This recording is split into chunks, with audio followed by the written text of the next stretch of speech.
Good morning. This is class 5 of our um, module 4 varying currents.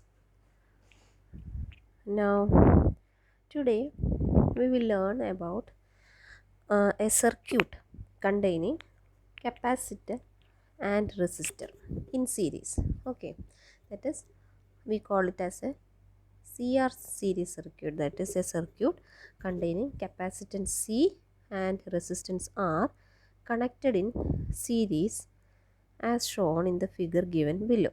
See,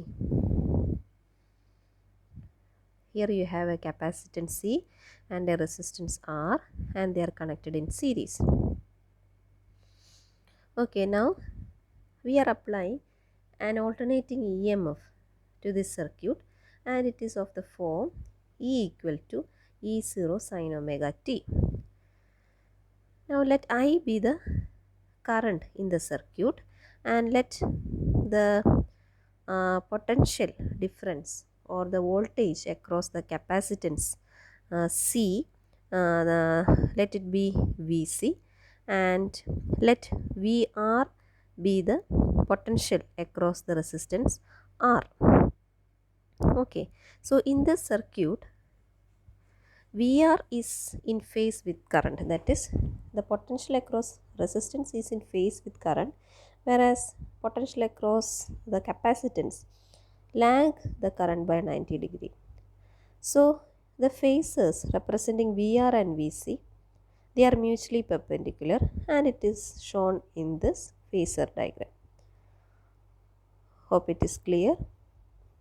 So the resultant EMF will be E square equal to VR square plus Vc square. VR, you know, it is IR, that is voltage is current into resistance, whereas Vc is IXC. XC is actually the capacitive reactance, that is a sort of resistance or resistance offered by the capacitor. So XC is capacitive reactance that we have studied in the earlier classes. So replacing that VR with IR and Vc with IXC, you can write this equation as E square equal to I square is common, it's taken outside, so R square plus XC square. So from that, what will be I? It will be E by root of R square plus XC square. Now that term within this square root actually stands for the effective resistance of the circuit and is called impedance. It is represented by the letter Z. So Z is actually square root of R square plus XC square, which is again equal to root of R square plus 1 by omega c the whole square, because xc is actually 1 by omega c. That also we have discussed in our earlier classes. The unit of impedance is ohm. Now here we have said that current lead EMF E by a phase angle phi in the phasor diagram that you can see. See here there is a phi. So tan of this phase angle, that is tan phi, will be Vc by Vr, that is IXC by IR. I and I will get cancelled, so it will be XC by R. So tan phi is 1 by omega c by R. So from this equation it is clear that phase angle depends on capacitance. Now if XC is 0, phi will be 0 and the capacitor will be a purely resistive one. That means the circuit will behave as a, that is the circuit, that is it will behave as a circuit containing only resistance. Now if R is 0, phi will be 90 and the circuit will behave as a purely capacitive one, that is it will behave like a circuit containing only capacitor. Okay, now similarly we are going to discuss about another circuit that is containing inductance L and capacitance C connected in series. Now as said before, let VL be the potential across L and let VC be the potential across C. Okay, so VL actually lead current by I by 90, whereas VC lag current by 90. So as per phase diagram, this VL and VC, they are, the phase angle between them is 180 degree, that is they are opposite in phase to each other. Okay, so the resultant difference in LC circuit will be E is equal to VL minus VC, or impedance will be Z equal to XL minus XC. Now if XL is equal to XC, that is when inductive and capacitive reactance are equal, then impedance will be Z will be 0. In such cases, amplitude of current will be infinite, and that condition is called electrical resonance. Now we are considering a circuit that is containing all these three components, that is inductance L, capacitance C and resistance R. So as explained before, explanation is the same. Let I be the current in the circuit and let VL, VC and VR be the potential across the inductance L, capacitance C and resistance R. And we know since it is a series circuit, the current will be the same in all the three. So the effective EMF is represented in this phasor diagram. Now here VR is in phase with the current, whereas VL lead current by 90 and VC lag current by 90. So in this phasor diagram you can see that VL and VC are opposite to each other.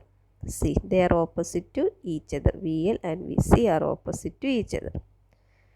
Now if VL is greater than VC, then the resultant will be VL minus VC and it is represented by the vector OD. Finally, the vector OF, it actually represents the resultant of VR and VL minus VC. Everything is clear from this phase diagram. That is the resultant of all the three phases. Then what will be the resultant EM of E square? It will be the sum of the square of potential across R and the resultant potential, that is VR square plus VL minus VC the whole square. We know VR is IR, VL is IXL and VC is IXC. So taking I common, I square, within brackets you will have R square plus XL minus XC the whole square. From this you can find I as E by root of R square plus XL minus XC the whole square. That denominator is nothing but the effective resistance of the circuit and is called impedance of LCR circuit, given by Z equal to root of R square plus XL minus XC the whole square. Now we know XL is omega L and XC is 1 by omega EC. Using these substitutions in the above equation, we can rewrite Z as root of R square plus omega L minus 1 by omega C the whole square. Now in LCR circuit also, EMF lead current I by phase angle phi, and that phase angle is given by tan phi is equal to VL minus VC by VR or XL minus XC by R. Now we will learn what is an impedance triangle. It is a right angled triangle as shown below. It represents the resistance and reactance of the circuit elements enclosing a phase angle phi. That is, it represents the resistance R and the reactance of the circuit. This one enclosing a phase angle phi. So tan phi in this case will be XL minus XC by R. Now let us see the three conditions. The first condition, what happens when XL is greater than XC? Then tan phi and phi, that is, it will be positive and EMF lead current, okay, then the circuit is said to be inductive. Now if XL is less than XC, then tan phi and hence phi will be negative and EMF lag current and the circuit is said to be capacitive. When XL is equal to XC, tan phi, that is phi, hence phi also will be equal to 0. Here in such cases or in such condition, EMF and current are in phase and the circuit is said to be purely resistive. Now what is meant by electrical resonance? That is, most of the systems will have a tendency to oscillate at a particular frequency, that is at system's natural frequency.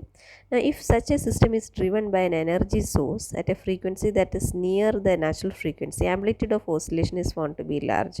Okay, that is, almost all systems that we come across have a tendency to oscillate with its own natural frequency. Okay, so when its natural frequency becomes equal to the frequency of an external energy source, then the amplitude of oscillation becomes maximum, and that condition or that situation is said to be resonance, or that condition is referred as resonance. Okay, Now for an LCR circuit, as seen earlier, current will be E, that is applied EMF, by square root of R square plus XL minus XC the whole square. And if XL equal to XC, impedance is minimum whereas current is maximum. So this is a case of electrical resonance, or this is a condition for electrical resonance to takes place. So at resonance, inductive reactance and capacitive reactance will be equal. XL, that is omega L, will be equal to XC, that is 1 by omega C. So from this, omega will be 1 by root of LC. Let it be omega 0. We know omega is equal to 2 pi f, where f is the frequency of the applied EMF. The frequency f is equal to 1 by 2 pi root LC, or that will be f0, where f0 is called resonance frequency.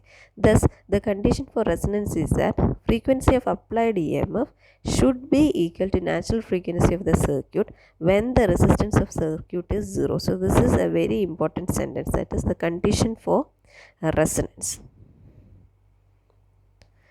At resonance, as I said, XL is equal to XC, that is inductive and capacitive reactance will be equal, and the voltage across L and C are cancel each other.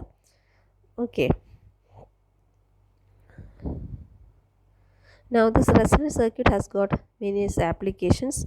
For example, in the tuning mechanism of radio, television, etc., and in accept signals from many broadcasting stations. So circuit can be driven at many frequencies. Now if you want to get signals from a particular radio station, what we do? We tune the radio by varying the capacitance. Okay, in this tuning circuit, in such a way that resonance frequency becomes equal to the frequency of radio signal received. In such cases, or when that is condition is attained, amplitude of signal from that particular station will be maximum. So this is one application of resonance. So study that also. So for today, this is enough. Okay, so this resonance, its application and the condition and the expressions and all is very important. So please go through it. Thank you.